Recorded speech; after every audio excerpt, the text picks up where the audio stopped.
Good morning, everyone. Welcome to the Simple Easy Marketing Podcast. My name is Tim Gillette, and this is episode 72. Yes, we're bringing back the Simple Easy Marketing Podcast. Welcome to the new studios. So if you have noticed, things changed a little bit in the background. Got a window now. It's because of the fact that I've moved. I no longer live in my old condo. I am now in a home a little farther north of the Dallas area. I want to bring back these podcasts because I've found how much they really have been downloaded. I was shocked when I went back in and looked, and I haven't done these podcasts, this one here, in probably a year and a half. And you, the listeners, all right, have downloaded it quite a bit. Like, wow, apparently I should bring back some of the topics that we talked about. So I wanted to bring back a topic today to talk about what if. What ifs. There are so many what ifs in life. And I think maybe sometimes we ought to think about the what ifs and be prepared to handle them when they come along. Today, all right, as I'm recording this episode and broadcasting it live, today is election day in America. And there are a lot of people out there voting, and they're all set with who their candidate is, and they've put their name on that ballot. Boom, this is who I'm putting my name behind. It is a great thing to be able to vote and pick the candidates you want to do the jobs in the government that you have chosen. It is a great honor to be able to do it. I don't consider it a task. I don't consider it something that's mandatory. I consider it a privilege, right? And something that I feel as, shall I say, that I need to be responsible and go do. So that being said, I want to take into the what ifs.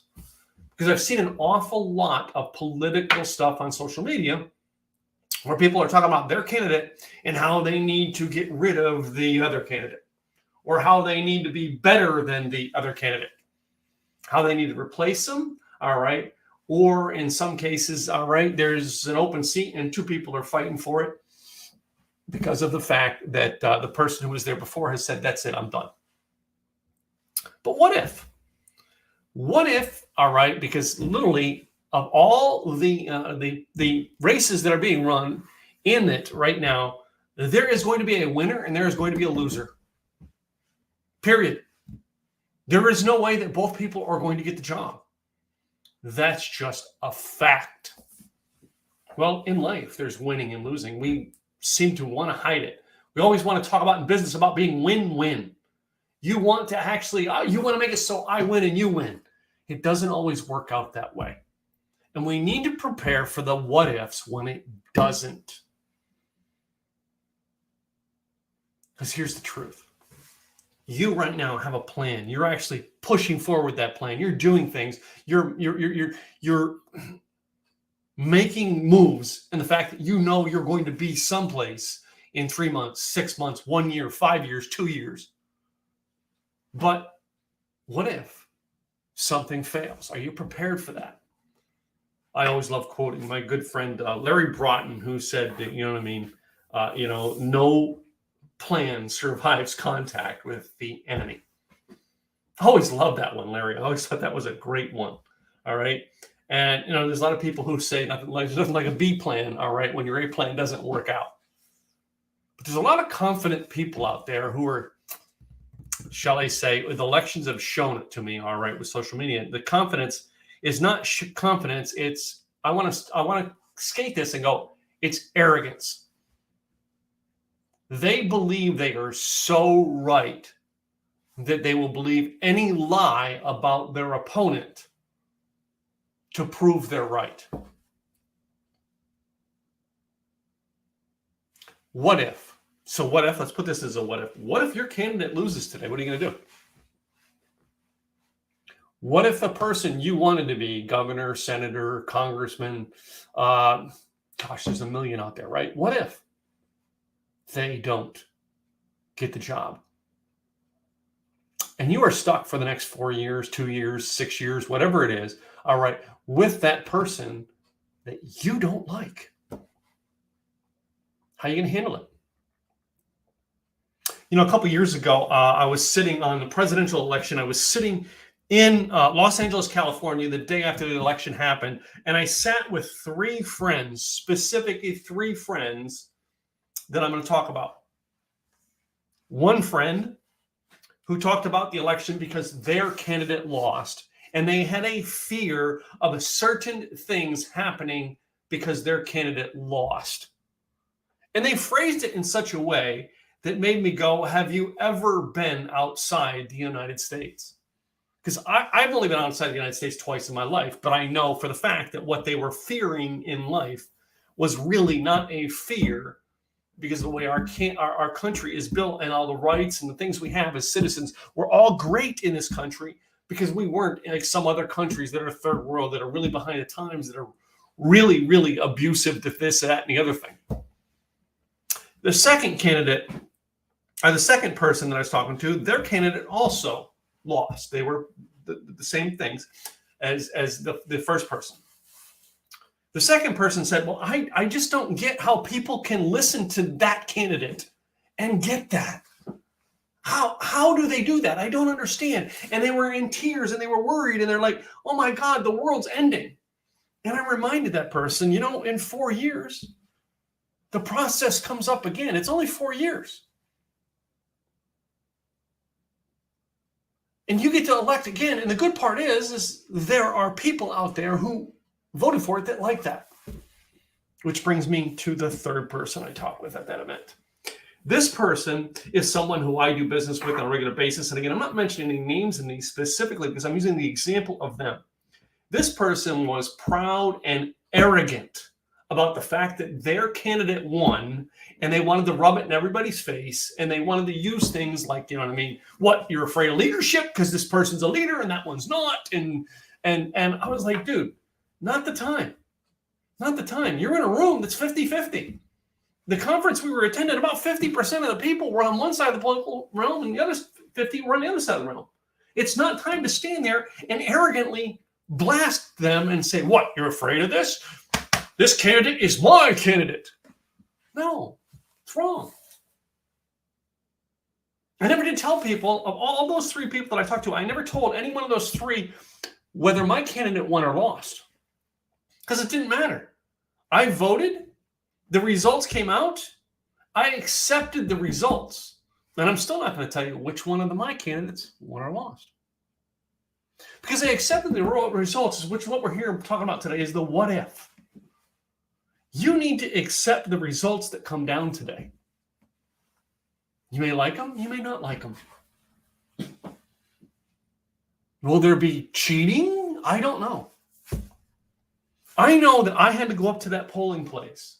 I had to pull a piece of paper out and I had to fill in squares. We have paper ballots here in our town. I had to fill in squares for who I wanted in the job. And after I put it through that machine, my job is done. And it is time for me to accept whatever everybody else is, because here's the deal. In America, the person who gets the most gets the job. And if I wasn't the guy who voted the most, oh well, I'm going to accept it. I may not like it, but I'm going to accept it. That, ladies and gentlemen, is what you need to do when things happen that you don't like. Start with accepting the fact that, okay, I lost. Okay, I didn't reach that goal. Okay, my business failed. Okay, I didn't reach my sales goals. Okay, I didn't get enough leads. Okay, my event sucked. Okay, my coaching clients are leaving. Okay, whatever it is, start with accepting it and understanding the fact that there's only one thing you can do from this point, is you can do things to change it and make it better next time.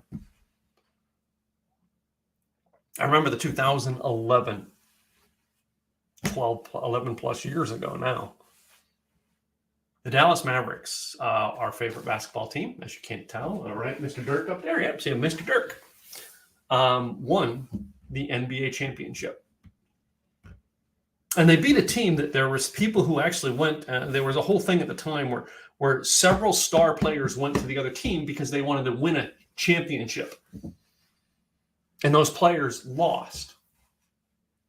And there was a meme out there with the guys out there. The people who actually were on that other team, you know what they did? They recapped and they went back at it. And the people who lost on that have gone on to win championships. because they took the lessons from it. They accepted the loss. They took the lessons from it and they moved on. And next year, they won the championship. That's what you need to do, whether this be the election you're hearing about today, whether it be your own life, your own business. You're going to have setbacks. You're going to have failures. You're going to have things that don't go the way you want. And the first thing you need to do is accept them. I hope this helps. All right. If it did, by all means, shoot me a little message down below. All right. Would love to find out that this actually impacted you in some way, shape, or form. All right. To find out more about what we do and who we are, I'm Tim Gillette, and I have got a concept called Simple, Easy Marketing. What that means is we actually make it so your clients, the people who want to buy from you, find you, get to know you faster, and buy from you faster. We want to make their process so streamlined that they meet you in public, and next thing you know, they're a client because they didn't have to go through the whole rigmarole of figuring out who you are, what you stand for, and what you can do for them. You made it clear. You made it possible. You've got a perceived plan out for them to actually go, you know what? I'm hiring this dude because he's going to get me the results I want. Find out more about what we do. We do a thing called Simple Easy Events. That's simpleeasyevents.com. All right, where you can actually attend our virtual events. We do local ones here in the Dallas area as well. If you get on that list over there, go over there and opt in. When you get on that list, you can get notifications for when we do masterminds. We do masterminds here in the Dallas area. They are 20 people. It is a mastermind/learning session where we take you through a day of creating content. And at the end of the day, we actually have you created the content and we put the video in your hands. So you come here, you get a workshop, a way to outline your content, a way to record your content. All right. And then we film it for you and speaking engagement because we put you in front of the room and you share. So if you're looking for places to get that, that's what our event's for. Go to simpleeasyevents.com, find out more about who we are and what we do. In the meantime, guys, do me a favor, subscribe. If you're watching this on YouTube, hit that button down there, subscribe. All right. If you're watching it on Facebook, hit subscribe. You're listening to this on an audio podcast, subscribe. We would love to hear more from our subscribers and those people who want to get results in their life and business. Just remember, what if? Start with accepting the what if. After that, you can build a whole big success story. I'm Tim Gillette, Simple Easy Marketing. I'll see you tomorrow.